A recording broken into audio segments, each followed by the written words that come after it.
Good evening, Room 207 students. How are you doing today?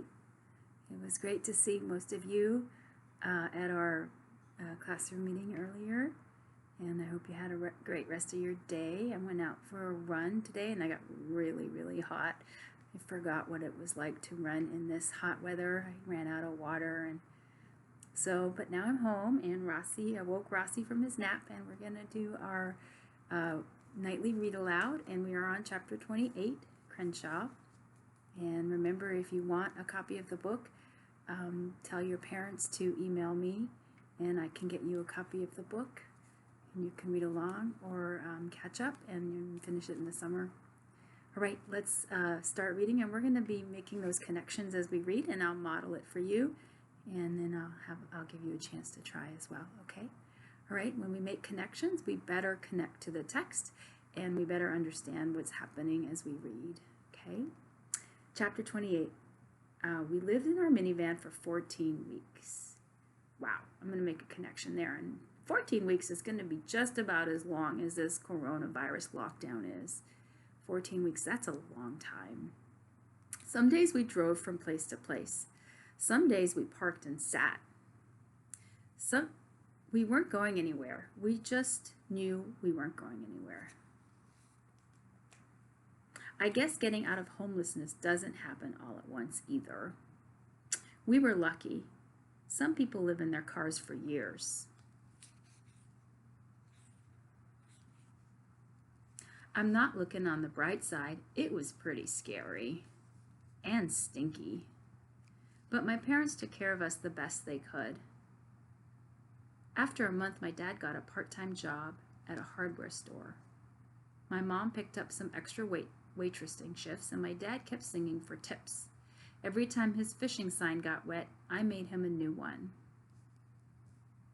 Slowly, they started saving money bit by bit to pay for a rental deposit on an apartment.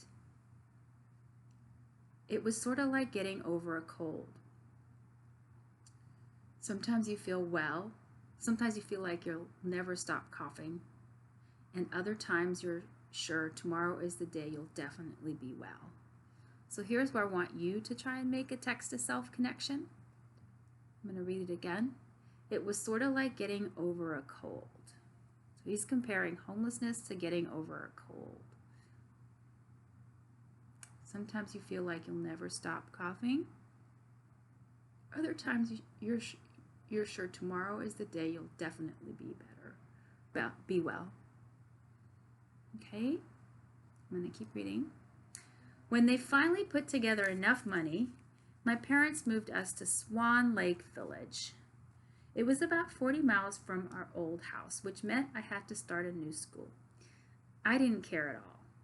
At least I was going back to school, a place where facts mattered and things made sense. Instead of a house, we moved into a small, tired-looking apartment. It seemed like a palace to us. A palace. What's a palace? Vocabulary? A palace is like a castle. Why do you think it seemed like a palace after they had been in their car for so long? A place where you could be warm and dry and safe. I started school late, but eventually I made new friends. I never told them about the time we were homeless. Not even Marisol. I just couldn't. And remember, in the present, Marisol is his best friend in the neighborhood. If I never talked about it, I felt like it couldn't ever happen again. And I'm going to leave you with that. And on Monday, I'm going to go to chapter 29. All right, you have a good weekend. Be kind to your mothers. Sunday's Mother's Day. Make sure you make something for them. And be nice, be kind, be patient with your siblings and your parents. And yeah, I'll see you in the future. And I can't wait for that day when I see you again in Bagley, whether it's in my classroom or in the hallways. Okay, you take care. Oh, and make those connections while you're reading. Don't forget, it helps you better understand the text.